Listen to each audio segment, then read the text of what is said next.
J'ai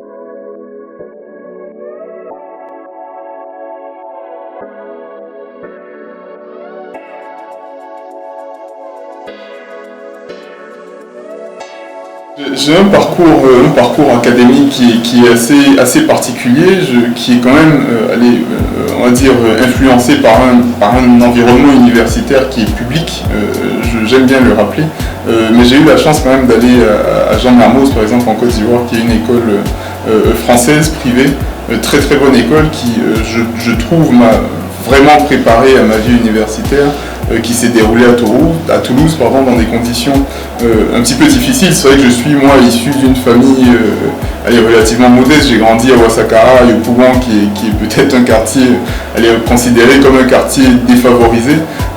J'ai eu une éducation dure de par mon père, une éducation très à l'écoute de par ma mère. Donc ça m'a permis un petit peu à la fois de parce que je recevais de mon père, me bâtir une sorte de cuirasse entre guillemets face à l'adversité, et de parce que je vivais de ma mère, par exemple, d'avoir un instinct et une sensibilité quand même très pointue à la chose sociale et à mon environnement.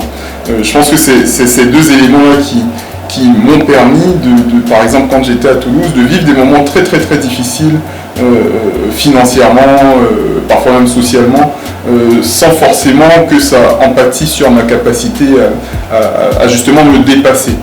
Et je pense qu'à la fois dans mon environnement académique, ça a été très dur, mais ça s'est fait. Moins dur dans mon environnement professionnel, parce que là j'avais un petit peu plus de moyens déjà quand on commence à travailler. Je suis sorti de ma formation de base en 2007-2008, donc on était en pleine crise financière mondiale. Il y avait très très peu de recrutement, beaucoup de chômage. J'ai quand même été parmi un des premiers à avoir un boulot tout de suite de ma formation, parce que je me suis acharné.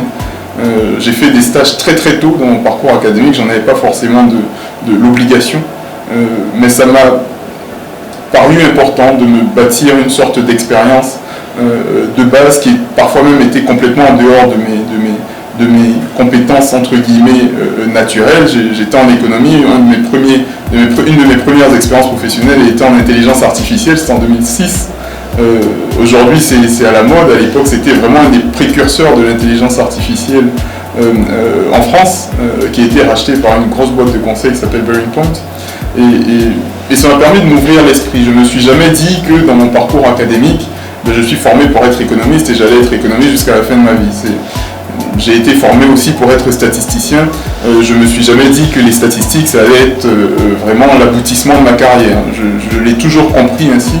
Et pour moi, ce qui est important et que j'essaie de développer autour de moi et autour de mes équipes aussi, c'est qu'il n'y a pas de barrière en réalité. C'est-à-dire qu'on peut être formé pour une chose, ça ne veut pas dire que vous ne pouvez rien faire d'autre. Au contraire d'ailleurs. Je pense que le parcours académique sert à ouvrir l'esprit. Première chose, c'est la première chose à laquelle ça sert. Et c'est en ça que, par exemple, je trouve que le système français francophone, de façon générale, est très intéressant jusqu'en terminale, parce que vous voyez beaucoup de choses. Vous avez une culture générale qui est extraordinaire. Quand je finissais, moi, avec mon bac, je me souviens que j'avais une culture énorme, que ce soit en philosophie, en économie, en mathématiques, dans des sujets divers et variés, en chimie parfois. C'est assez intéressant et ça vous permet de vous ouvrir l'esprit. La spécialisation universitaire, c'est vrai que c'est un canal, c'est une porte, mais qui n'est pas pour moi un aboutissement, et qui n'est pas censé vous coller jusqu'à la fin de votre carrière.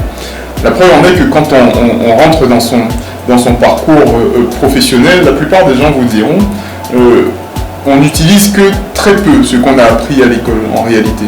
Ce qui fait les fondements d'une carrière professionnelle pour moi, c'est d'abord la personnalité, c'est d'abord la ténacité, c'est la capacité de la personne à se dépasser, et c'est ceux qui vont progresser le plus vite, que ce soit des salariés ou des entrepreneurs, ce sont ceux qui vont progresser le plus vite, tout simplement. C'est ceux qui arrivent à se dépasser, et c'est ça qui pour moi est le plus important.